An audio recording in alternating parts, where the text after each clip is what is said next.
Good morning, students. As in our last class, we have completed our chapter Bipin Chaudhary's Lapse of Memory. Today, it's time to discuss the exercises of the chapter. Let's start the exercise working with the text. The first question is, the author describes Bipin Babu as a serious and hardworking man. What evidence can you find in the story to support this? You can write the answer. Bipin Babu did not like spending time in idle chat. He preferred reading books. He worked in a responsible position in a big firm and never missed a day in office. He worked sincerely and had the reputation of being a tireless, conscientious worker and never used any intoxicants. Now the second is, why did Bipin Babu change his mind about meeting Chunni Lal? What was the result of this meeting? At first, Bipin Babu did not want to meet Chunni Lal as he was fed up of Chunni Lal's repeated requests for his help in getting him a job. Nevertheless, he met him to confirm whether he would really gone on that Ranchi trip or not. The meeting resulted with Chunni Lal not only confirming his Ranchi trip but also giving its details with absolute certainty. This worsened Bipin Babu's anxiety. Third is, Bipin Babu lost consciousness at Hudru Falls. What do you think was the reason for this? You can write. Bipin Babu was very disturbed because he could not remember a single thing about the Ranchi visit which would signal a return of his memory. He visited Hudru Falls to see if he would remember something about his accident. But having no recollection of the place, he must have become hopeless and in his agitated state must have slipped and fallen on a boulder and become unconscious by the impact. How do you think Bipin Babu reacted when he found out that Chunni Lal had tricked him? Bipin Babu, first of all, must have felt very relieved to learn that his memory and mental health was indeed fine and he had no cause for worry. Finally, Bipin Babu must surely have regretted his insensitive and unsympathetic behavior towards an old friend who was in need and had asked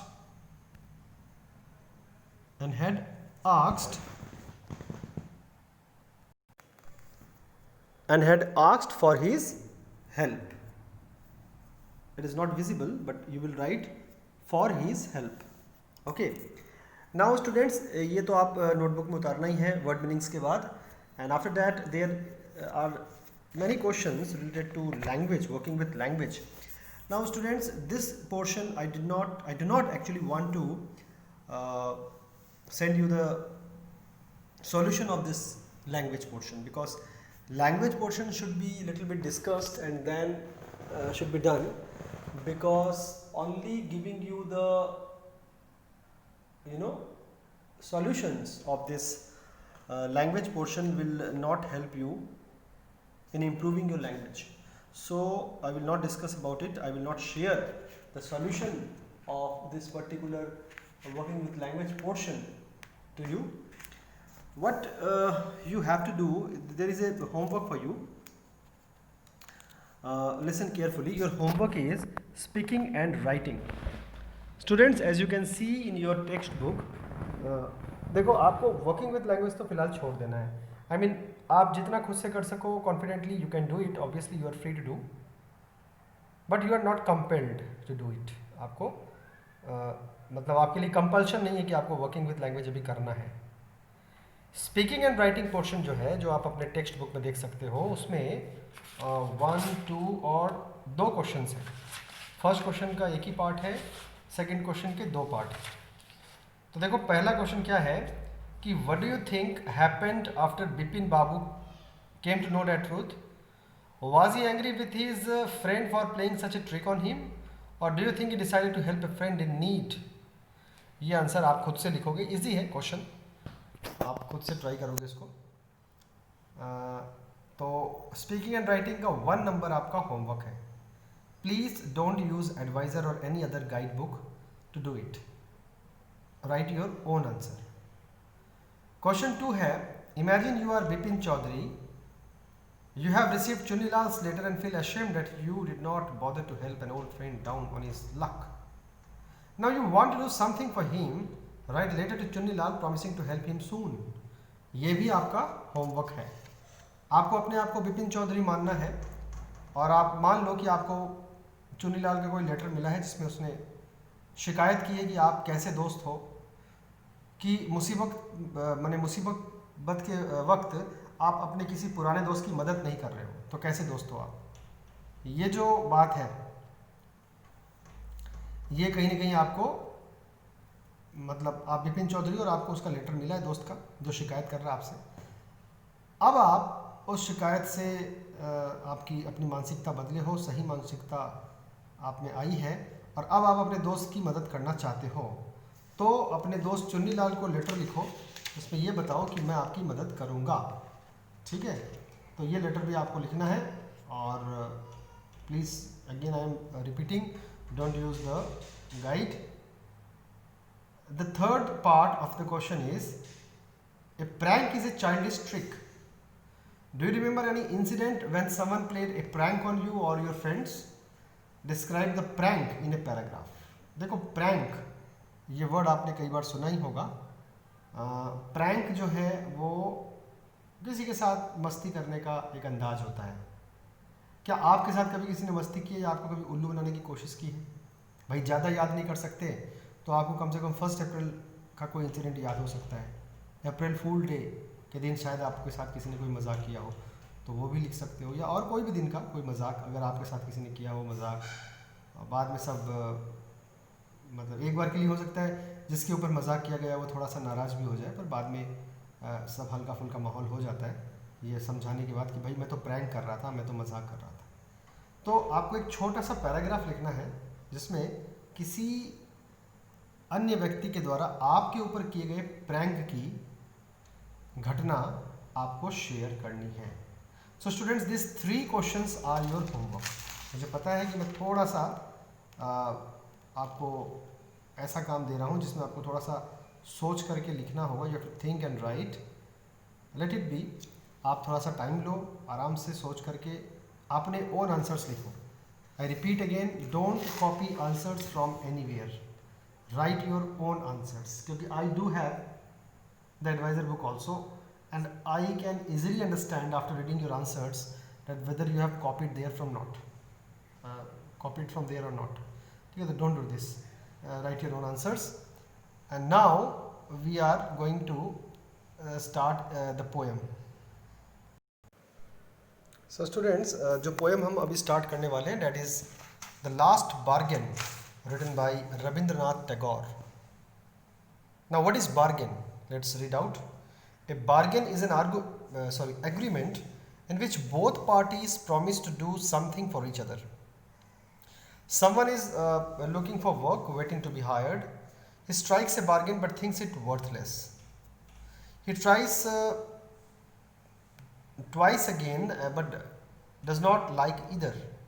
Finally, in the last bargain, when he is hired for nothing whatever, he is happy as never before. What is the bargain and why is it the best?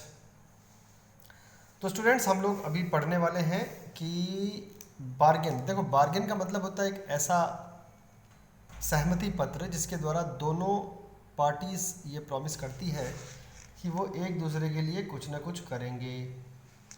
मान लो किसी को नौकरी की ज़रूरत है और वो मतलब एम्प्लॉई है और वो एम्प्लॉयर के पास गया है, नौकरी देने वाले के पास गया है और उसने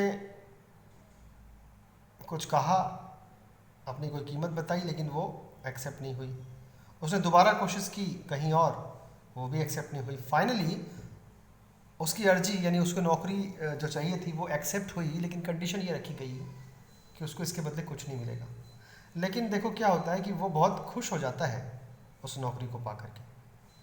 तीसरी कोशिश में जब उसको मिलती है तो बार्गेन क्या है, किस बारे में है और ये बार्गेन कैसे उसके लिए बहुत किसी व्यक्ति के लिए बहुत ज़्यादा काम की सिद्ध हुई, ये हम लोग पढ़ने वाले हैं। So come and hire me, I cried, while in the morning I was walking on the stone paved road. Sword in hand, the king came in his chariot. He held my hand and said, I will hire you with my power.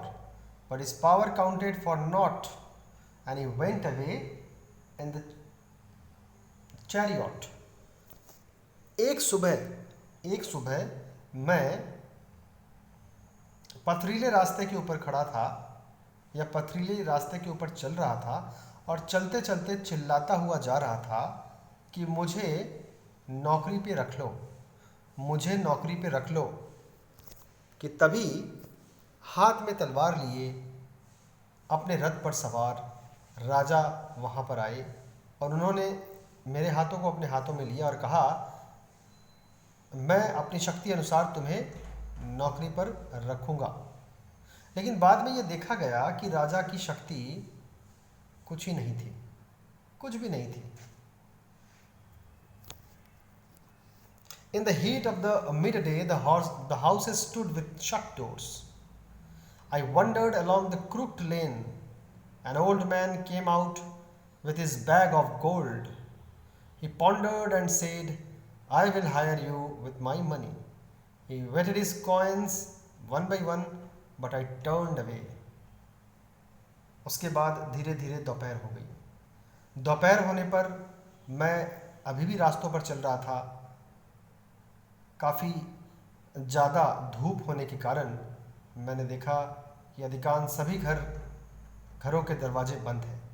सभी अपने अपने घरों में दुबके पड़े हैं क्योंकि धूप बहुत ज़्यादा है और मैं जो है टेढ़े मेढ़े रास्तों से गुजरता हुआ जब आगे बढ़ा तो मुझे एक बूढ़ा आदमी आता हुआ दिखाई दिया जिसके हाथ में सोने के सिक्के थे।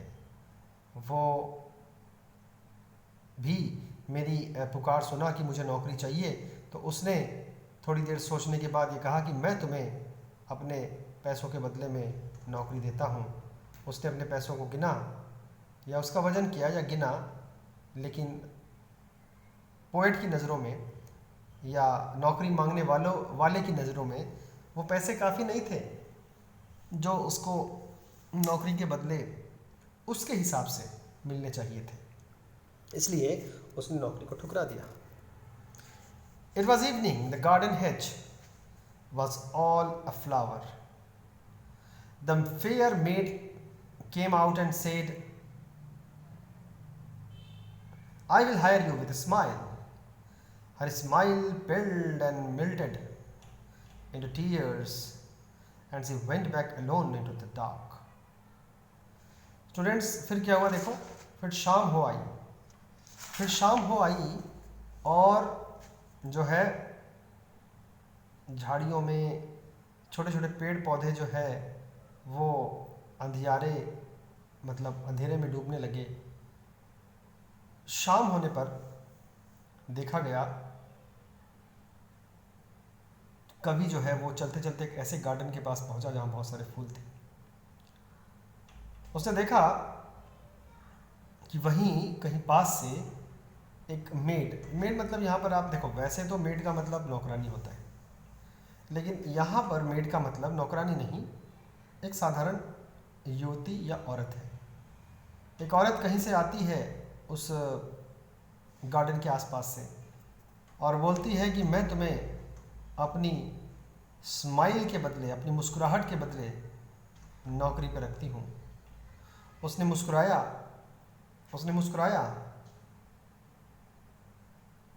और कुछ देर बाद उसकी मुस्कुराहट कम हो गई और उसकी आंखों से आंसू आए और वो न जाने कहाँ अंधेरे में वापस गुम हो गई।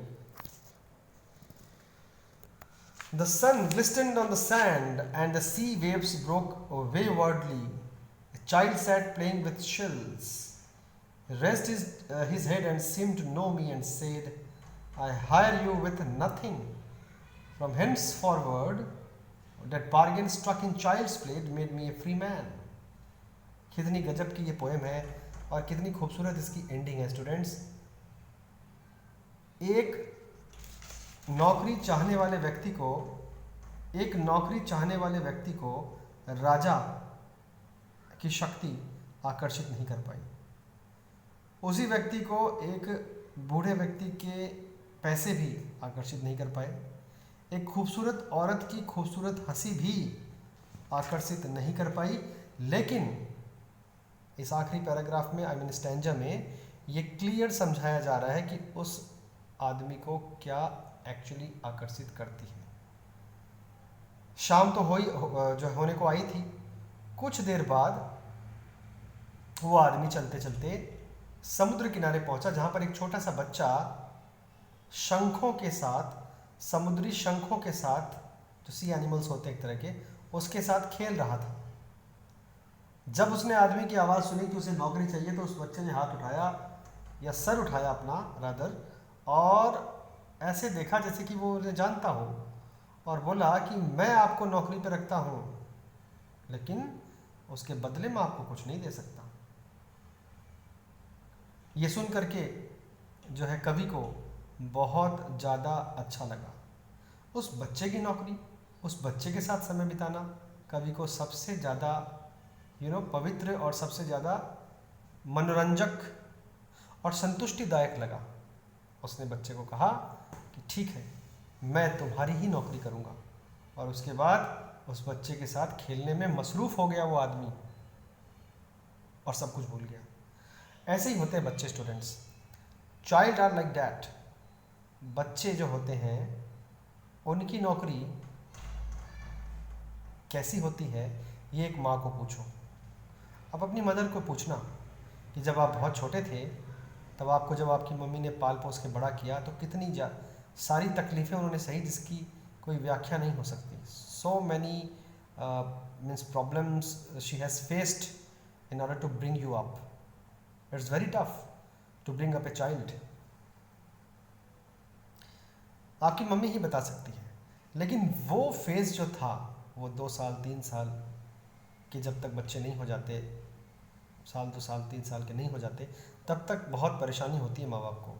बच्चे को मीन्स परवरिश करने में बहुत कठिनाई सहनी पड़ती है, रात रात भर जगना भी पड़ता है। कई बार बच्चे बिना कारण के रोते रहते हैं।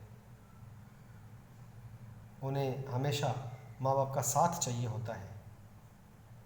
उन्हें कुछ नहीं चाहिए, मतलब आप अगर उनको कमरे में छोड़ के चले गए और दूसरे रूम में जाकर के बैठ गए, तो भी वो रोने लग जाएंगे। अगर उनके पास बैठे हो तो वो नहीं रोएंगे। ये तो खैर मैं बहुत छोटे बच्चों की बात कर रहा हूँ। यहाँ कवि का ये कहना है कि बच्चे की नौकरी मुझे बहुत ज़्यादा संतुष्टि दी। मुझे लगा कि ये नौकरी मुझे सबसे ज़्यादा संतुष्टि देने वाली है, इसलिए मैंने उस बच्चे की नौकरी को स्वीकार कर लिया। बड़ी बड़ी नौकरियों को रिजेक्ट करने वाले व्यक्ति ने उस बच्चे की नौकरी को स्वीकार कर लिया। तो इस पोएम के द्वारा कवि ने ये स्पष्ट किया है कि बच्चों का साथ हर किसी को बहुत प्रिय होता है। तो अब स्टूडेंट्स हम लोग इसके क्वेश्चन आंसर्स भी डील कर लेते हैं। जैसे कि आप देख पा रहे हो, फर्स्ट क्वेश्चन इसका है, who is the speaker in the poem? तो the poet himself is the speaker in the poem. The king sword in hand suggests, इसका आप थर्ड वाला कर सकते हो, more power than wealth. The old man offered the speaker a lot of money, why did he turn down the offer? Because money was not important to him. In fact, he felt it insulting to be hired for money. Find the poem lines that match the following. Read both one after another. I have nothing to give you except goodwill and cheer. Her happiness was no more than sorrow in disguise. The king's might was not worth much. I hired you with nothing. First से matching line हो सकती है। हर smile paled and melted into tears, ये second से matching line हो सकती है। But his power counted for not, ये थर्ड से मैच करने वाली लाइन हो सकती है। Now how did the speaker feel after talking to the child on the beach? The speaker felt that the child was the only one who offered him an appropriate compensation for his labour, goodwill and good cheer, the true spirit of companionship. मतलब ये सबसे important question और सबसे important answer है इस पूरे poem का, कि बच्चे से मिलकर पोएट को कैसा लगा।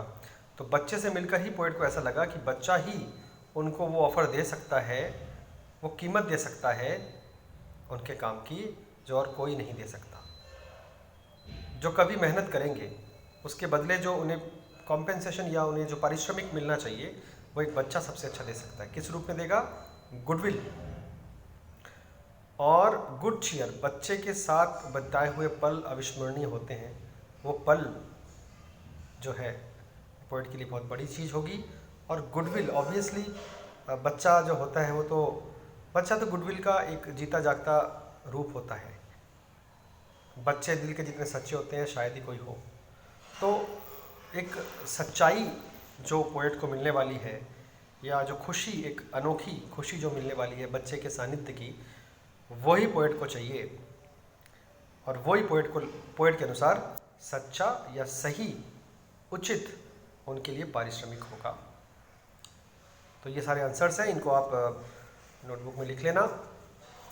तो today we have done actually the exercises of Bipin Chaudhary's Lapse of Memory, and also we have read the poem The Last Bargain along with its exercises. So आज के लिए स्टूडेंट्स इतना ही। I hope you have enjoyed the video. Please do your homework from time to time and submit the notebook on every Wednesday and Saturday in the school. Thank you very much. That's all for today.